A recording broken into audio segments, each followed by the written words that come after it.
Welcome to That's My Therapy. I'm Alicia Belzer, a master's student in adventure-based counseling and experiential education. I'm Amanda Reedy, a clinical social worker working as a mental health therapist. Yes, our voices are the same. Try your best. We are sisters and mental health professionals who spend our days chatting about what helps us grow, heal, and connect. We believe therapy is a great tool for healing. However, we hope to demystify what healing can look like. As in our experience, humans are intuitive, creative, and determined when it comes to caring for themselves. Each episode, we will get curious about therapeutic things that aren't traditional talk therapy. We will break down why those things might be helpful from a clinical lens. Let's get it.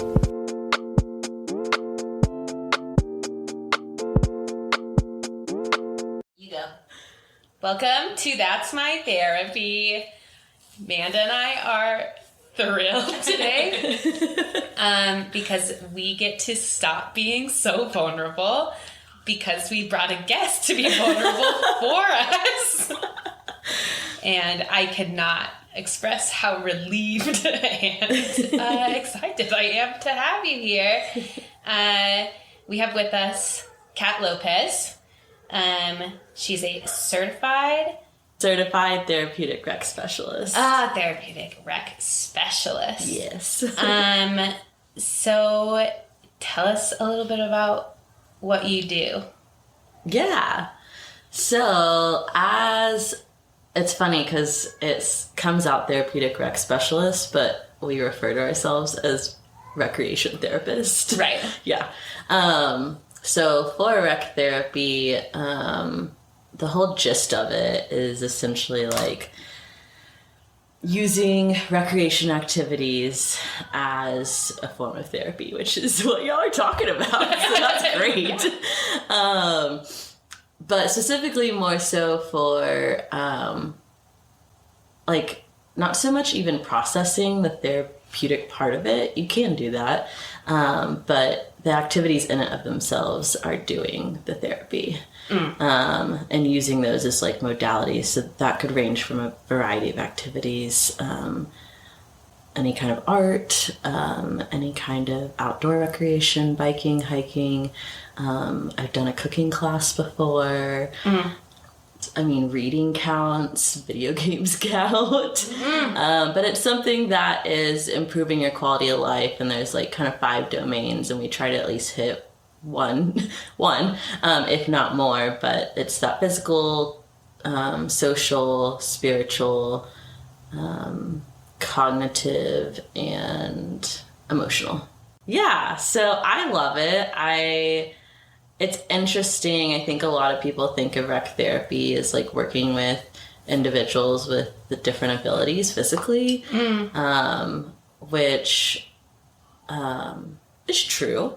But also it's really, really big in mental health. Like a lot of it kind of started in the 50s with all the psych hospitals, and they were realizing whenever people are getting outdoors or like doing activities, symptoms were decreasing, and then it kind of shifted more the ADA, like the Disability Act, and getting that approved, and rights for people with disabilities, and so there's a wide range of people we can serve. I've worked with people with traumatic brain injuries, with multiple sclerosis, spina bifida, but also currently I'm working with people with substance use disorder and PTSD. Oh, wow. So, what's the age range that you work with? Right now, anywhere from 18 an adult to the oldest person I've had is 70s, in their 70s. Yeah. Kind of rec therapy coming from the idea that, play and leisure is actually a pretty essential foundational part of quality of life. Mm-hmm. Yeah. Rough summary of it. Quite rough. Yeah. It's interesting learning how to like adapt everything. That's what we're in the business of doing, is adapting things so that people can still participate in things that bring them joy, and again, improve their quality of life. So whether that's physically after they've been in an accident and have lost a limb. How are they still going to go bowling, you know?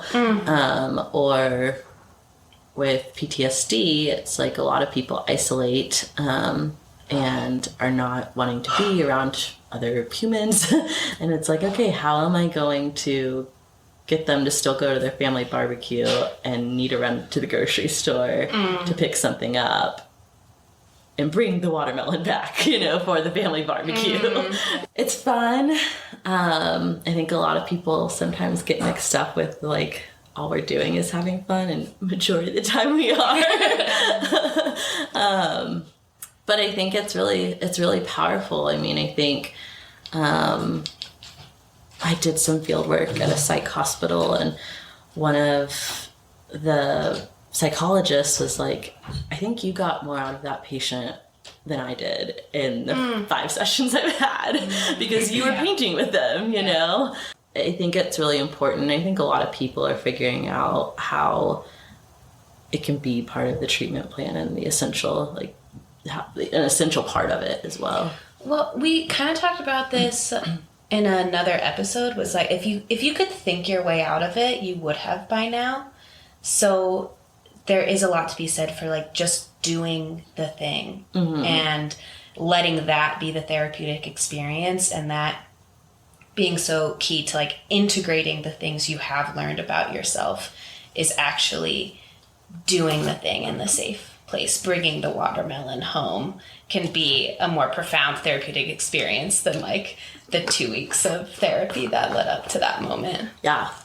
Well, and I hear you say that it's a little bit stigmatized of, oh, are all we doing playing, or is all we're doing this like having fun? Right. And how is that considered trauma work? Because I think in our culture, when we say, oh, are you healing from your trauma, that means you're sitting in a therapy office crying about it, or having to retell the details of your trauma history. And we actually know now that just speaking about your trauma is not necessarily healing or therapeutic if it's not done right. It can just throw you back and increase symptoms. Right. So when you actually can engage in trauma work that isn't having to share the details of your story, but actually noticing what's happening in your body when you have to go to the grocery store, and then figuring out ways that you can navigate through this in a way that's fun and playful.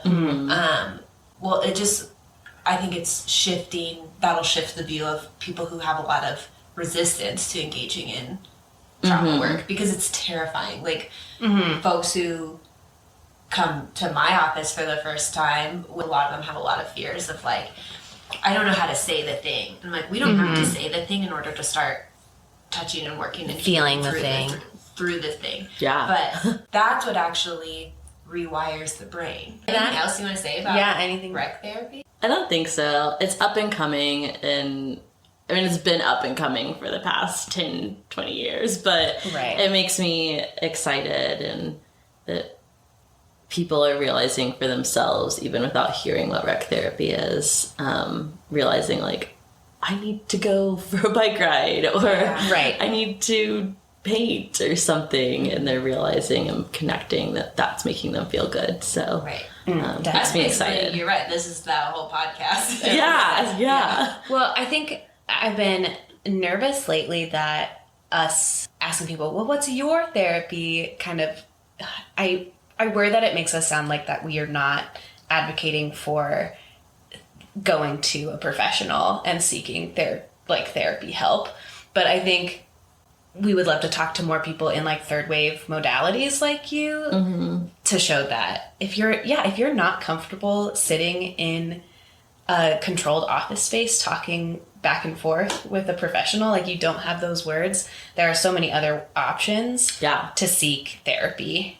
It's a little bit inspiring me that, I mean, during the pandemic, we had to get really creative in ways that we could see our clients, you know, and it was, you know, some telehealth, but I was meeting a lot of folks outside, and we were walking so that we could not be in a contained space and we could actually walk.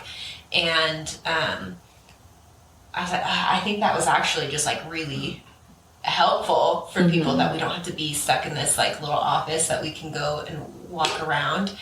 But yeah, I've kind of really stepped away from that now, that it's like, oh, we can meet people in this office again, and they always come to the office, and maybe going outside and walking a little bit, maybe for folks where that might be more beneficial. Especially because so much of your work in IFS is somatic. Yeah. So moving the body through a space to allow a part to like more freely express themselves could be a big catalyst to... Yeah. Like I love having an office space that feels really therapeutic, and, I often call it a container, right? Like this is something that's powerful to like to come to a place physically, do some work there, and then be able to leave afterwards. And I'll offer people like, anything want to leave here? Yeah. Like, I'll take care of it. You're welcome here. We can pick it up next time. Like that feels like, especially for the early work where things feel really scary to start touching and talking about. But then as you start integrating, it's like, we're going to have to figure out how to take this with you in a way that also feels healthy, which means we're going to have to move through this. And that's where it's like, oh, wow, it'd be so powerful to then have some kind of adventure program, have some kind of rec therapy, or even just how are we taking what's happening here outside of this little container. I'm a big, like, experiential person.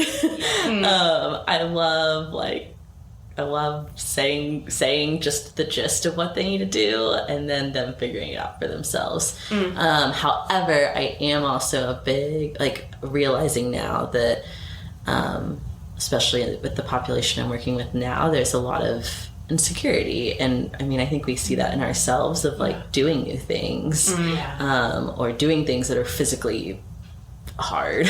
And so reminding them, hey, you can't lift your shoulder, like your arms above your head, like, great, press out in front of you instead, or something of the sort. Come from a down position. Offering, again, those adaptations. Well, and we say over and over again, healing and change actually is occurring in 5 to 10% increments of growth.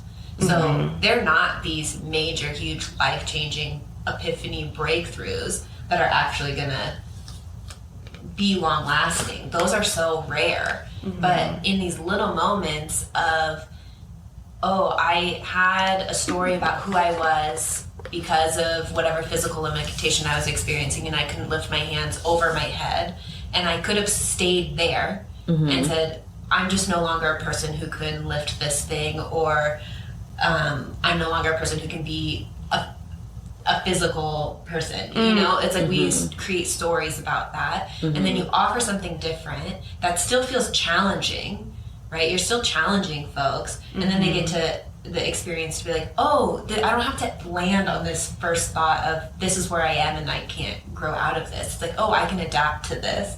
I'm like relating a little bit to, I fractured my spine back in like 2017, and then I was just like, I guess I'm just a person who has back pain now, and I like can't do certain things. And it could have been really easy to get stuck in that, because I had a lot of fear of like moving again, and I couldn't talk my way out of that fear. It's like I had to start physically pushing myself and doing the hard things so that my body trusted that it's okay to challenge this area, and I just hear that that's what you're doing, and that's so powerful for folks who have experienced some kind of disability or limitation, and then it's the world kind of wants to tell you, well, this is who you are now too, right? Because we're not good at adapting or providing accommodations for folks with disabilities, and it can feel really heartbreaking, I think, to just be like, oh, well, the world isn't set up for me, so therefore that says something about who I am, versus this is obviously a society problem. And then you have someone to be like, oh, let me offer these adaptations so that you can still engage in life in a full and wholehearted way. Yeah. I mean, that's all the stuff that's happening, but really it's like, we're playing at the park, but it's like a million other things happening at the same time. Yeah. And then on a subconscious level, there's like, I smiled a lot more today than I have for the rest of the week. I think I got this from someone, but I essentially am like, that feeling you have of accomplishment or that joy you're experiencing right now, like, pick it up and put it in your pocket. Yeah. And then pull it out for like a hard day when you Yeah. like think you emotionally can't go through something or physically can't do it again. And remind yourself that you can and that you have before, and then do the dang thing. Yeah, I think so much in therapy we talk about these containers of like creating a safe space in your office, a place to both leave and take things with you. And I feel like in wilderness therapy it came up a lot of like, how do we contain these different experiences? Offering just a container for them to take that with them, I think is a really impressive way to like enhance the longevity of that session. Is you just handing them a container can be enough, and like they can fill it with whatever they want and take with them.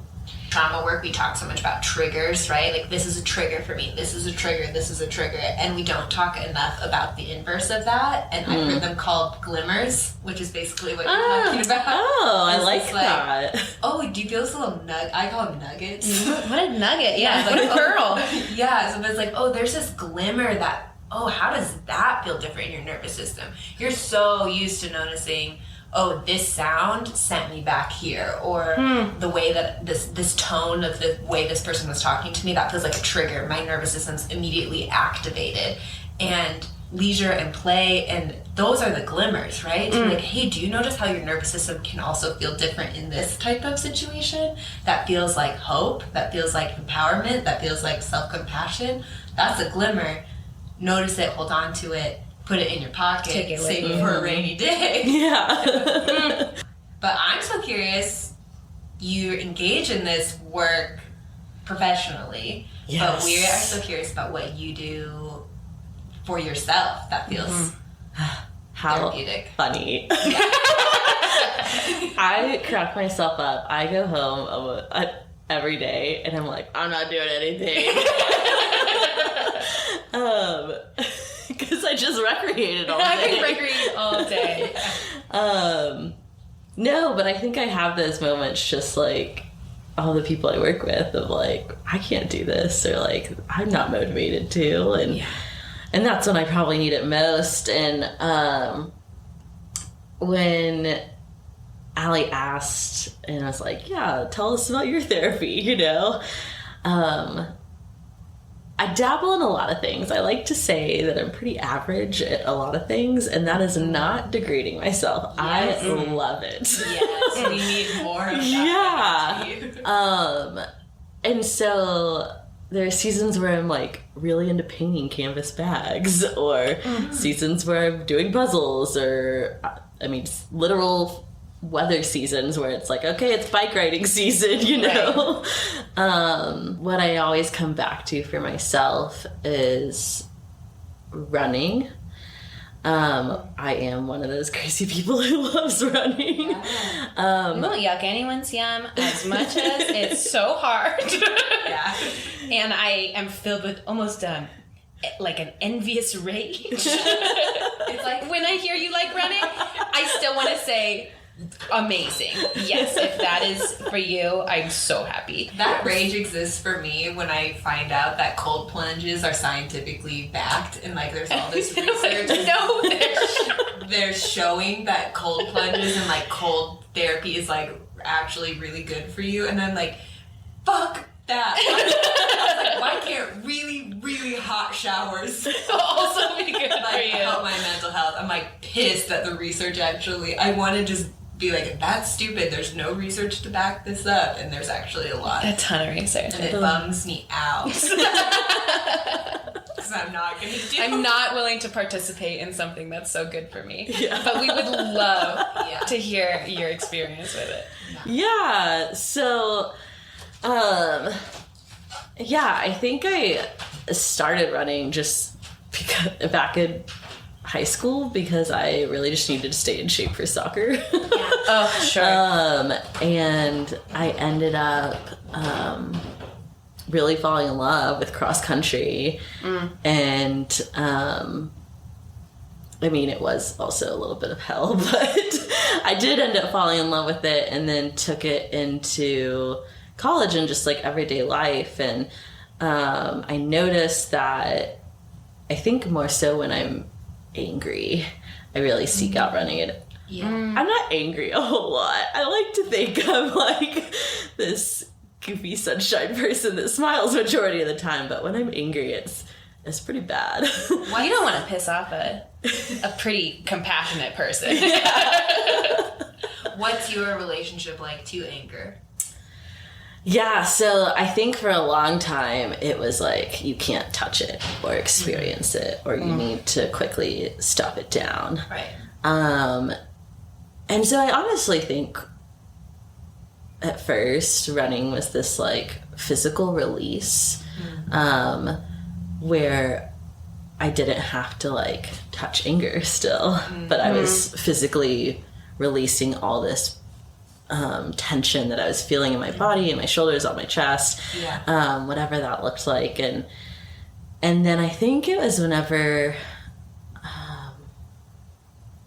I moved to, probably when I was in grad school, I started realizing that I would intentionally go for a run when I was feeling angry, and kind of use that time as like processing. Right.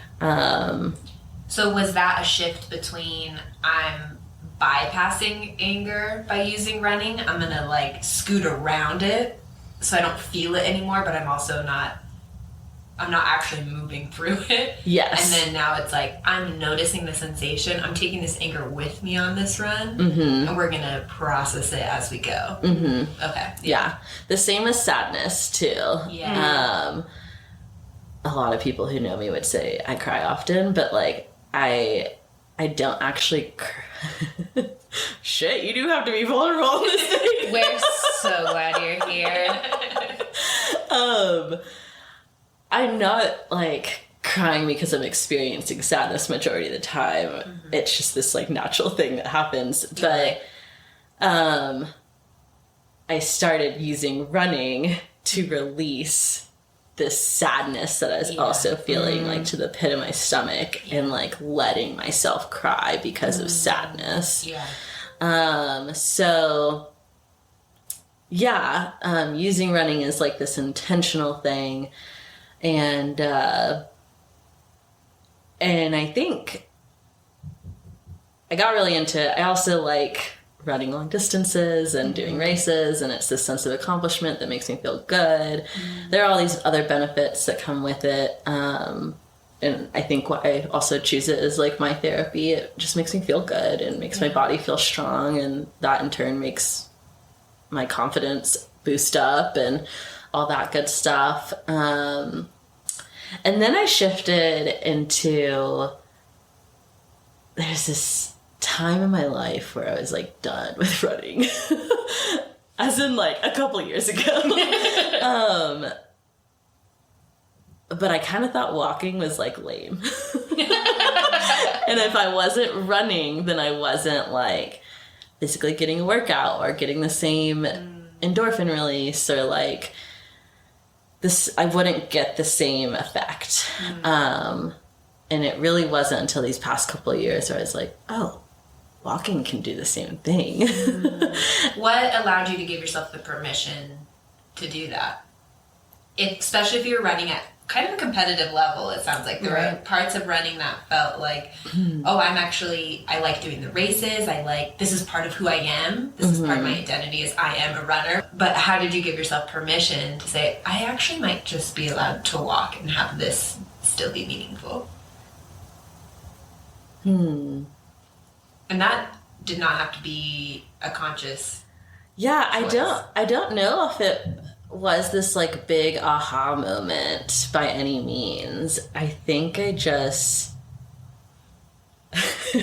think it was probably just one day where I was really pissed off and I needed to like move my body and go for a run, but I was also feeling really like run. I had that thought where I was like, I don't want to run, and then I was like, oh, just get off the couch, and then go for a walk. I just started walking, and then I was like, this feels kind of good too, I guess. And then I eventually started running, but I was like, walking kind of felt good at the beginning of that. And now it's just like a more regular and accepted thing. I remember one time I was really mad / sad, and I just started walking, and I was like, my arms were going. Yeah, I mean, you feel like this natural release, and it's great. And I actually was looking, I was talking to a friend, and she was talking about bilateral stimulation. Yeah. And a lot of people think about bilateral stimulation with like the tapping or the eye movements with EMDR. And I was like, wait a second, I'm also doing that with totally walking. Tell you. And so then I like jumped on that train real quick and was like, oh, this is good for me. Right. Especially if you're pumping your arms too. Left brain, right brain, hemisphere, crosswalk. Yeah. Yeah. Which is, so how do you feel as you're walking out the door, or even before you convince yourselves you should put your shoes on to leave, to go for a walk or a run? What do you notice is happening somatically for you? Yeah, my body's super tense. Yeah. I'm just like stomping around, pouting like a little baby. The clinical term is stompy baby. Heated, like physically, like I'm a different temperature. And usually just like really clenched in the face, and just like you feel everything like coming up all to the chest. And then I start walking, and my arms are still very much pumping.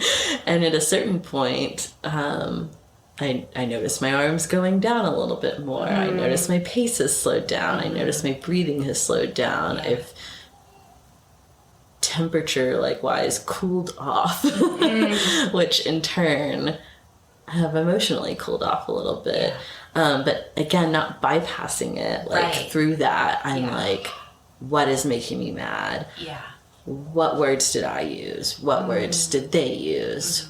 Where is this stemming from? Like, where have I experienced this before? And this is why this is causing so much anger.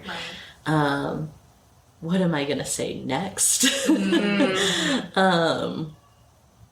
And so, yeah, just going through that whole process. And then by the time I come back home or back to work or whatever position, like wherever I'm going, I'm calmed a little bit more. And I'm like, okay, all I needed was a walk. That was great.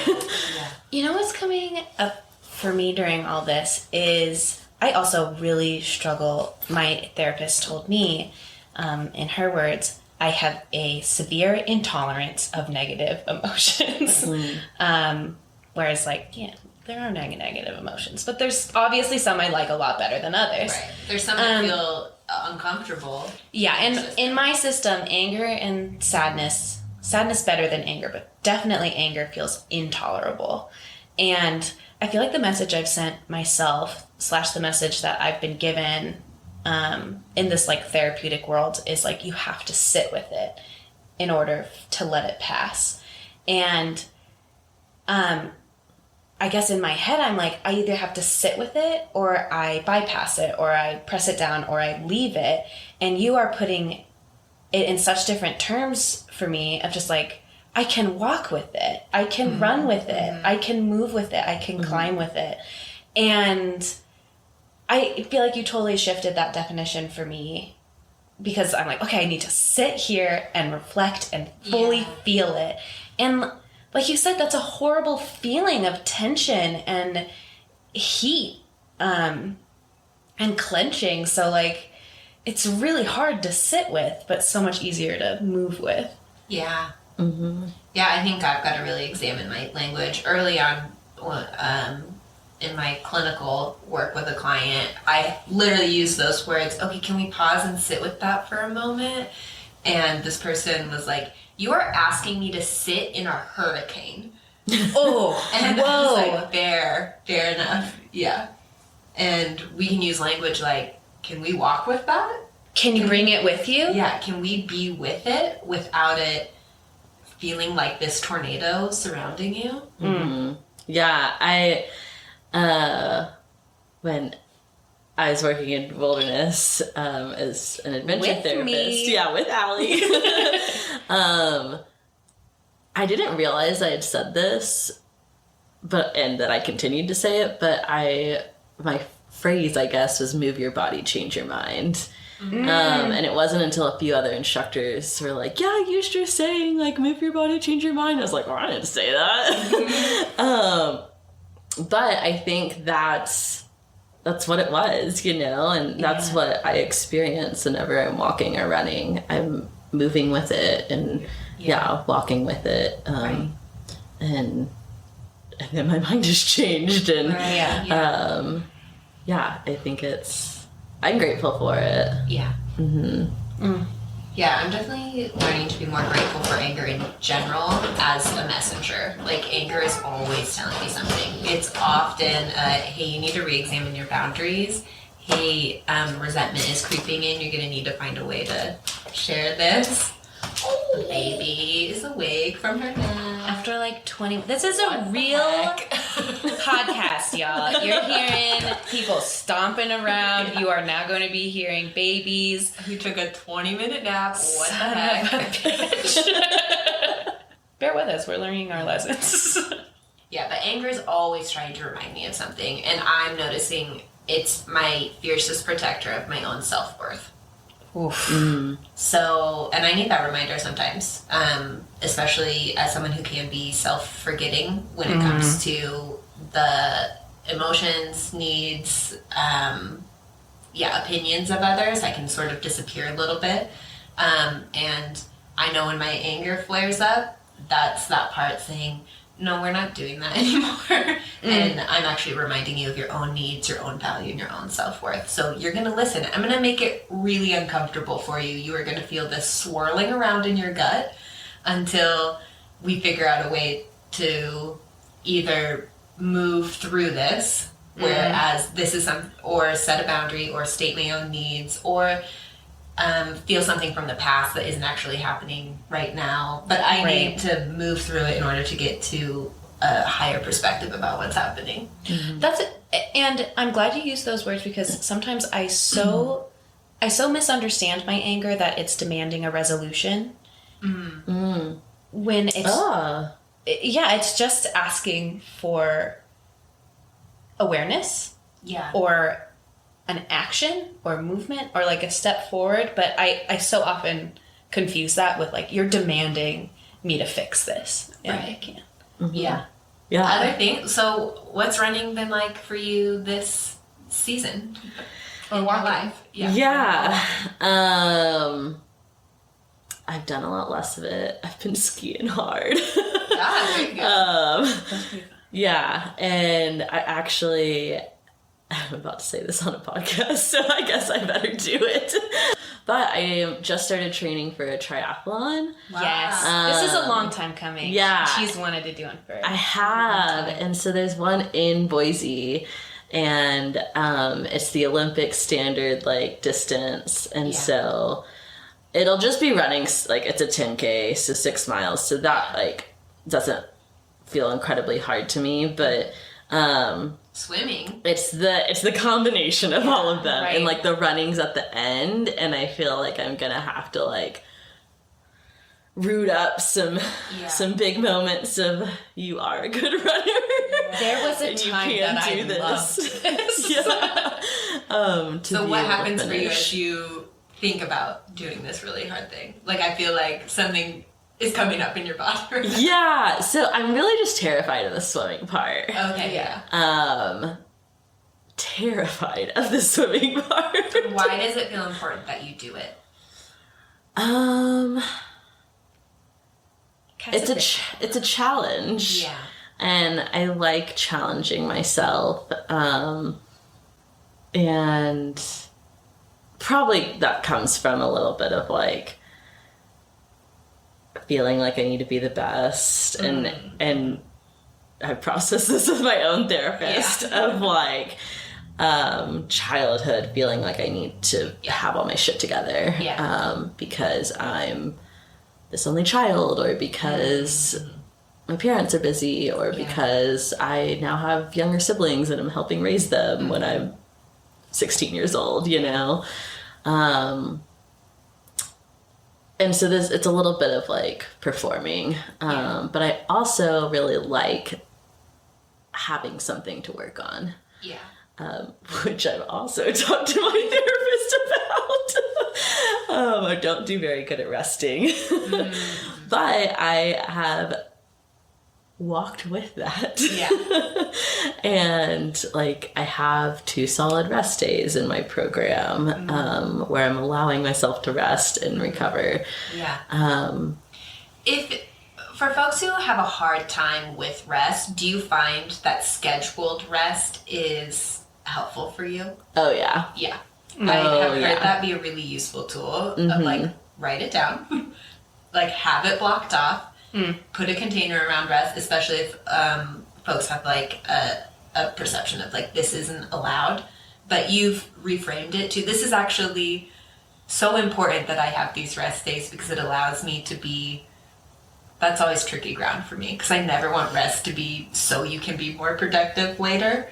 But if that's where you start, that's a great place to start. You know? Yeah. Of like, this rest is actually so important to my overall well-being that I'm going to block it off. I'm going to put a container around it. This doesn't mean that if I let myself rest, I'll never be able to pick it back up again. Also, checking off something off of a schedule feels really productive. And if you checked off, I rested today. I love marking things off my list. I also, if I can spin this a little bit, obviously our patterns and our desires and the way we want to challenge ourselves is always rooted in whatever performance, solving something that childhood you needed. I want to flip it a little bit and just mention that Kat is the truest Gryffindor I have ever met. And she could pull the sword out of the hat at any given day because she believes truly if something feels challenging to her, she should probably do it. Which I am in awe of. And you make me braver every day. And if you challenging yourself is also appeasing this need of childhood you, and you're aware of that and bringing that part with you with grace and welcoming her to the challenge. And I can't wait. Yeah, that's why I asked the question of, because you're like, I feel scared. I'm really worried about the swimming piece of it. And which is why I ask, why does it still feel important that you do it? And 2, there's a clear outcome, which is because it matters to me that I challenge myself. Because that feels, I know at the end, that feels really, really good for me. And I have to remember that sometimes I think I'm being the most self-compassionate to myself when I'm like, this feels hard, and I go, you don't have to do it, baby. Gets in our own way sometimes. You're an adult. You don't have to do anything you don't want to anymore. Self-compassionate to the point of self-sabotaging. Right. And I'm like, oh, actually, sometimes being really compassionate to myself is pushing myself or doing the thing that makes me feel afraid, rather than just saying, and I take care of you by telling you never have to do it. That's actually not helpful to my inner child. It would be more helpful if I say, let's do this scary thing together. And if we fail, it's not a reflection on who I am or my character. Like, actually, this is a reflection that we do hard things even when they're scary. Yeah. 100%. Yeah. I think it ties back maybe into why, like, recreation therapy too is like, you can freaking do this, you know? And I'm not doing this race. I've never done any race for time. It's just a matter of like accomplishing it for myself. And I think that's very true of like adapting all these different activities to however that person can do it, and them having this like sense of accomplishment and like pride in themselves. And that's a human right. You can freaking do this, and you deserve to do this. Yeah, in a way that isn't, you can do anything. Right. To be realistic. Like, no, with appropriate accommodations, this is what you are still so capable, right? Sounds like you use running as a way to stay close to your body, stay close to others, stay close to yourself. Your world. Yeah, your emotions. 100%. Yeah. Thanks, y'all. Ready for it? Stay close. Stay close. Stay close.